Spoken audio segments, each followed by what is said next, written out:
오늘 본문은 이사야서 7장입니다.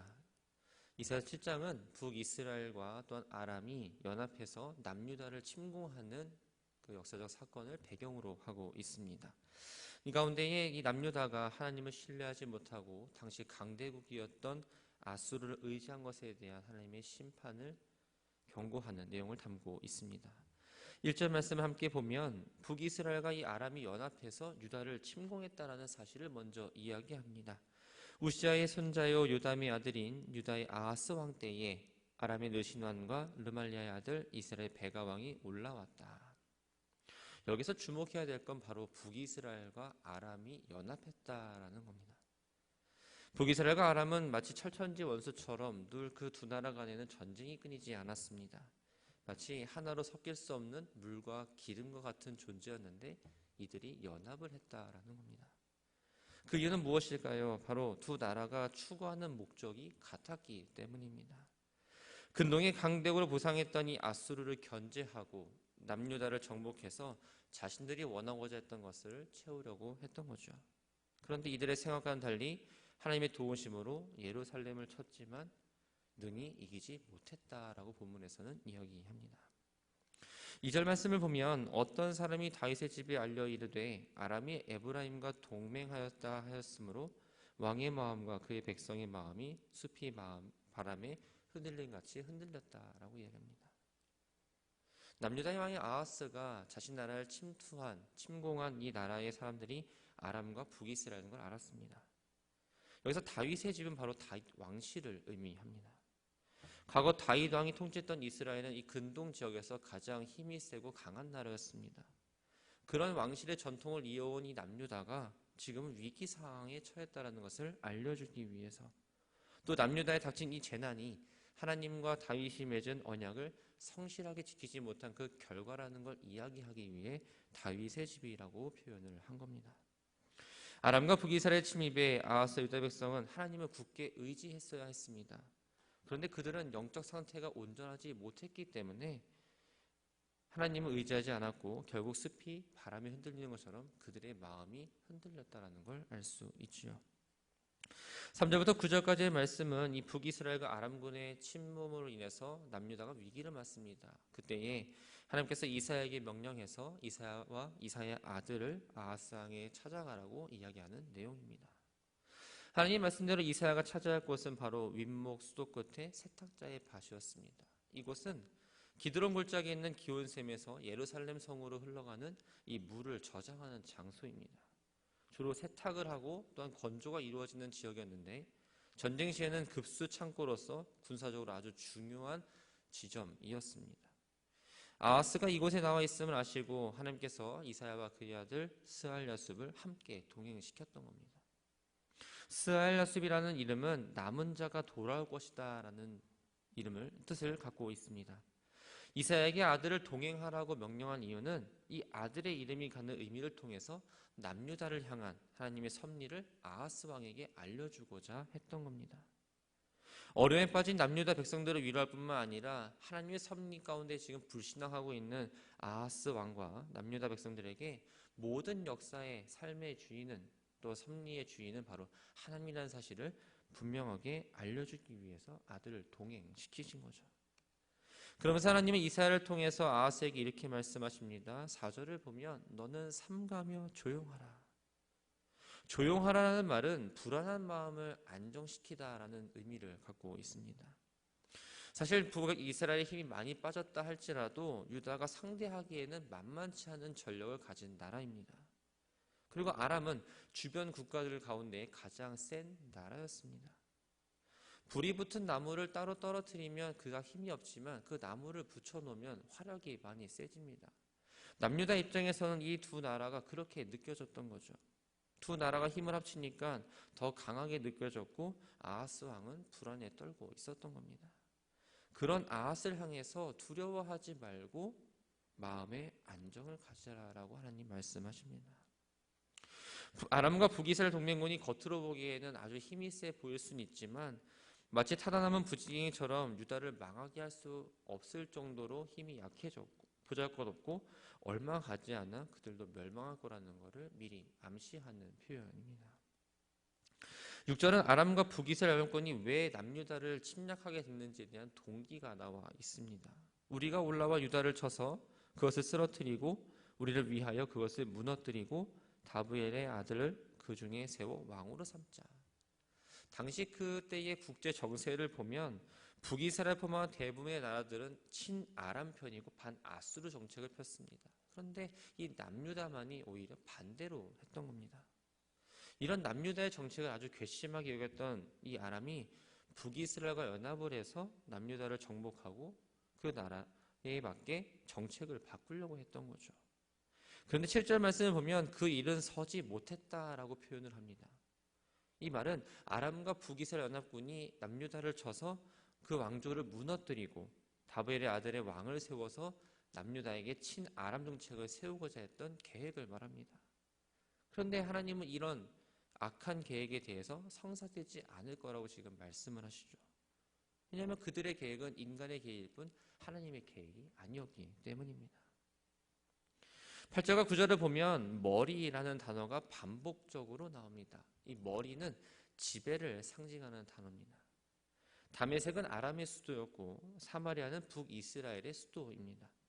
르시는 아람을 다스리는 왕으로, 베가는 북이스라엘 다스리는 왕으로 표현을 하는데 이 왕들은 각자의 나라의 영역 안에서만 통치가 국한되어 있었습니다. 그러나 하나님이 다스리시는 이 예루살렘만큼은 그들이 침범할 수 없다라는 것을 의미합니다. 그러면서 이사야는 사람의 지배를 받는 이 아람과 북이스라엘에 대해서 하나님의 징벌을 이렇게 선언하십니다. 65년 내에 에브라임이 패망하여 다시는 나라를 이루지 못할 것이다. 이 65년이라는 시간은 북이스라엘을 멸망한 때를 말하기보다는 아수르 바니팔이 정복민 이주 정책을 폈던 그 시대를 의미합니다. 이 왕은 통치 초기부터 자신의 제국 내에서 발생하는 밀란을 막기 위해서 식민지 이주 정책을 아주 대대적으로 펼쳤습니다. 수많은 북이스라엘 백성들이 북쪽으로 이주되었고 사마리아에는 바벨론과 구다와 스발디암 같은 이방 족속들이 모여 살면서 이스라엘 고유의 정책을 말살시켰습니다. 오늘의 본문은 예언의 이사야뿐만 아니라 이 예언을 듣고 있던 아하스 왕까지 그들의 생전에 일어날 일은 아니었습니다. 비록 먼 훗날의 일이 일어나진다 할지라도 하나님의 말씀을 굳게 믿고 그 믿음에 따라서 살아야 한다는 것을 의미합니다. 9절 하반절을 보면 만일 너희가 굳게 믿지 하면 너희는 굳게 서지 못하리라 라고 말씀을 하십니다. 만약 아하스가 이 이사야의 예언을 믿지 않고 인간의 계획에 따라서 그들과 맞서고 인간의 계획에 따라 전쟁을 하고 하나님을 온전히 의지하지 않는다면 그 불신앙으로 반드시 망할 수밖에 없다는 걸 이야기하죠. 10절부터 16절까지의 말씀을 보면 이사야를 통해서 하나님의 구원 약속 믿지 않는 이 아하스의 불신앙으로 하나님께서 다시 한번 큰 표적을 주시겠다는 내용을 담고 있습니다. 11절을 보면 너는 내 하나님 여호와께 한 징조를 구하되 깊은 데에서든지 높은 데서든지 구하라 하시니 라고 하죠. 징조는 하나님의 예언의 성취와 약속을 진실성을 확증하는 증거를 이야기합니다. 그래서 여러 가지 이적과 다양한 하나님의 역사하심을 표현하는 의미이기도 하죠. 선지자는 아하스 왕의 불신앙을 제거하기 위한 방법으로 왕에게 기적적인 표적을 구하라라고 지금 이야기하고 있습니다. 깊은 데라는 말은 음부를 뜻하고 높은 데는 하늘을 말합니다. 깊은 데든 높은 데든 장소를 상관없이 하나님의 권능이 미치지 않는 것이 없기 때문에 하나님의 약속을 온전히 신뢰하라고 이야기합니다. 그러나 아하스 왕은 이렇게 이야기합니다. 나는 구하지 아니하겠나이다. 나는 여호와를 시험하지 아니하겠나이다. 이 구절만 보면 아하스가 되게 경건해 보입니다. 그런데 하나님의 말씀을 듣지 않으려는 이 핑계에 불과합니다. 이미 아하스는 아수르 왕으로부터 도움을 받을 수 있을 거라는 그 믿음이 있었습니다. 하나님을 시험하지 않겠다는 그럴듯한 핑계로 인해서 하나님께서 보여주시겠다는 그 징조조차 구하지 않았던 거죠. 아하스 개인에게 말했던 이사야는 이제 아하스를 포함한 그 왕실을 모두를 향해서 하나님의 말씀을 전합니다. 13절을 보면 다윗의 집이여 원하건대 들을지어다. 지금 아하스는 유다 왕실을 대표하는 사람입니다. 그렇다면 이사야는 아하스의 집이라고 표현할 수도 있었습니다. 그런데 여기서 지금 다윗의 집이라고 표현을 합니다. 다윗의 왕실은 전적으로 하나님만을 의지했던 왕실입니다. 그렇다면 이 다윗의 계통에 이어서 물려받은 아하스 역시 하나님의 말씀을 듣고 순종해야 했지만 어쩌다 불신앙의 대상이 되었는가를 한탄을 담아서 지금 이사야는 그렇게 표현했던 겁니다. 너희가 사람을 괴롭히고서 그것을 작은 일로 여겨 또 나의 하나님을 괴롭히려 하느냐. 아하스의 이러한 거절은 죄악된 남유다 백성임에도 불구하고 끝까지 사랑하시고 구원해 주시는 그 하나님의 은혜를 철저하게 무시한 행동이다라는 것을 표현하면서 그 모습이 하나님뿐만 아니라 자신 역시도 괴롭게 한다는 걸 이야기합니다. 아하스가 불신앙했습니다. 그럼에도 불구하고 하나님은 일방적으로 징조를 주심으로써 하나님의 계획이 진행되고 있다는 사실을 표현해 줍니다. 14절 말씀을 보면 보라 처녀가 잉태하여 아들을 낳을 것이요 그의 이름은 임마누엘이라 하니라. 임마누엘, 우리가 다 아는 것처럼 하나님이 우리와 함께 하신다라는 의미를 갖고 있는 단어입니다.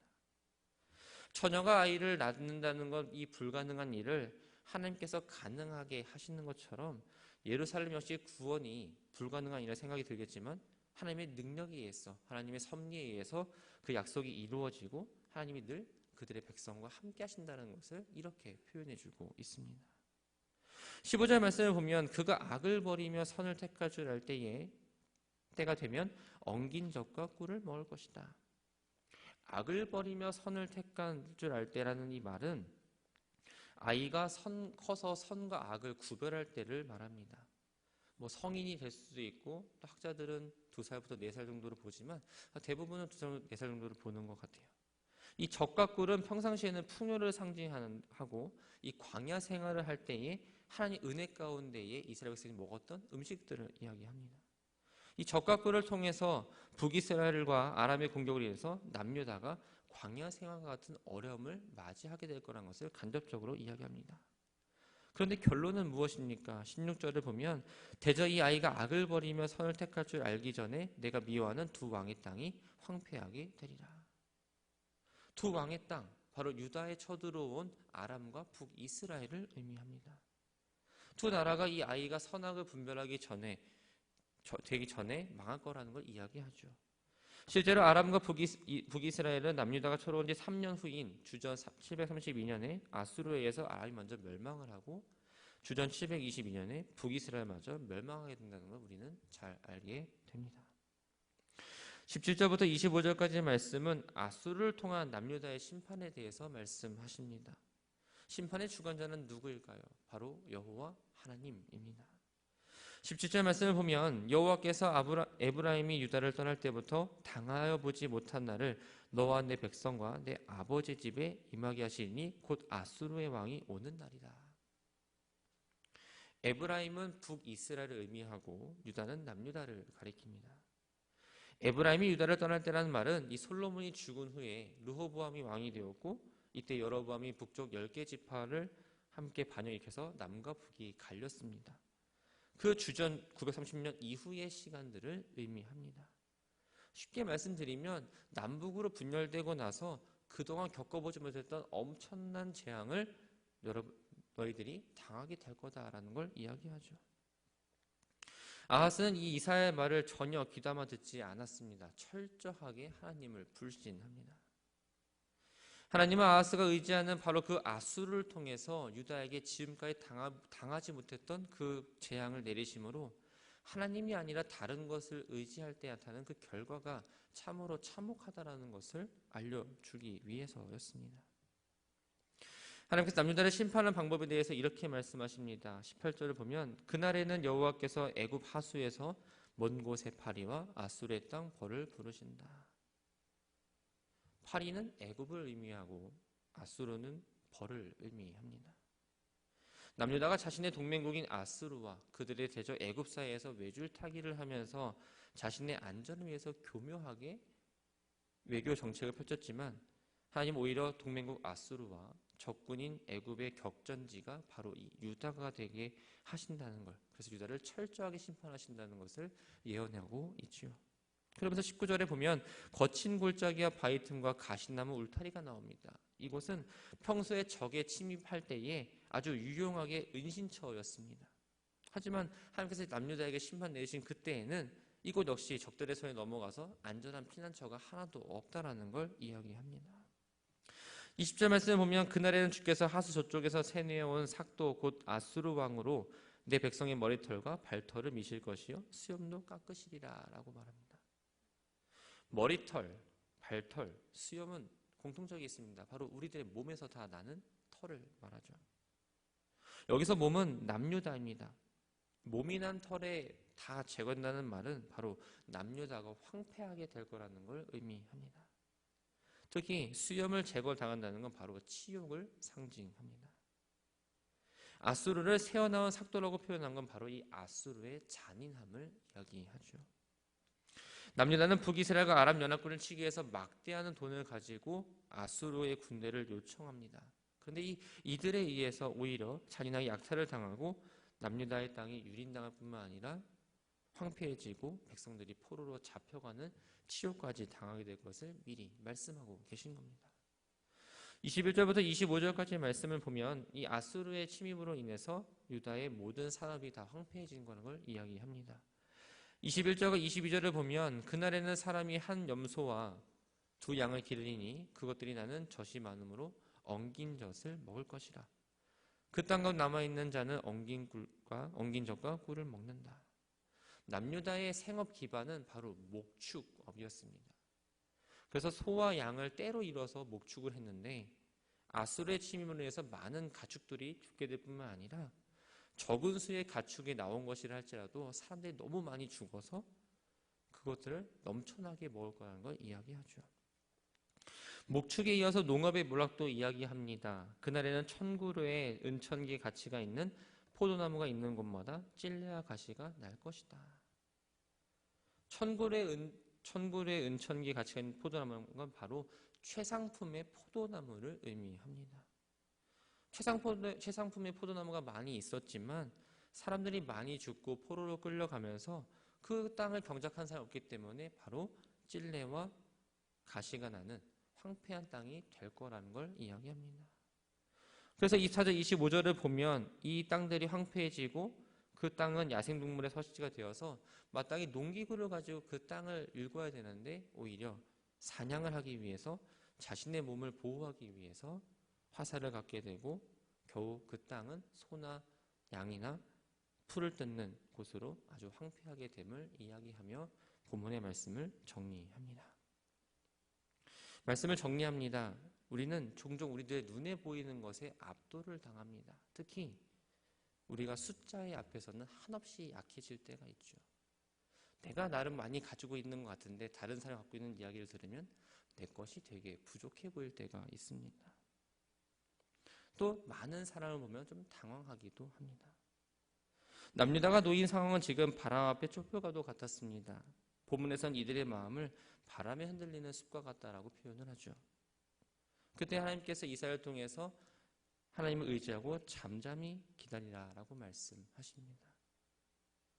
하나님께서 원하셨던 건 유다 사람들이 하나님만을 온전히 의지하고 어떤 어려움 가운데에서도 하나님의 눈으로 바라보기를 원했습니다. 우리도 마찬가지입니다. 내 앞에 놓여져 있는 어떤 상황들이 다 있을 겁니다. 그런데 내 눈으로 보면 참 힘든 문제들이 많이 있지만 하나님의 시선으로 봤을 때는 힘든 문제가 아닐 수도 있다라는 겁니다. 내가 보고 있으면 모든 상황과 마음이 파도가 널뛰듯이 계속 널뛰지만 하나님의 음성을 듣고 하나님의 시선으로 바라본다면 그 상황에 흔들리지 않고 더욱더 믿음으로 나아갈 수 있다라는 겁니다. 형편과 상황 보면 당연히 낙심할 수밖에 없습니다. 오늘은 어떻게 하지? 지금 당장 어떻게 하지? 고민이 생깁니다. 그러나 늘 하나님이 나와 함께 하신다. 임마누엘 하나님이 나와 늘 함께 동행하신다는 그 마음이 있다면 우리의 마음 가운데에 낙심하지 않고 하나님이 하실 일을 기대하면서 우리는 나아갈 수 있습니다. 바라고 소망하는 건 많은 문제들이 있을 겁니다. 각자 놓인 문제에 따라서 무거울 수도 있고 가벼울 수도 있습니다. 모든 문제를 주님 앞에 내어놓으시기 바랍니다. 그 문제를 내 눈으로 보지 않고 주님의 시선으로 볼 수 있도록 하나님 우리들의 마음에 평안을 주시고 그 문제 가운데 하나님이 일하실 것을 기대하며 나아간다는 소망을 갖고 기도하며 나아가는 오늘의 한날이 되기를 주님의 이름으로 축원합니다.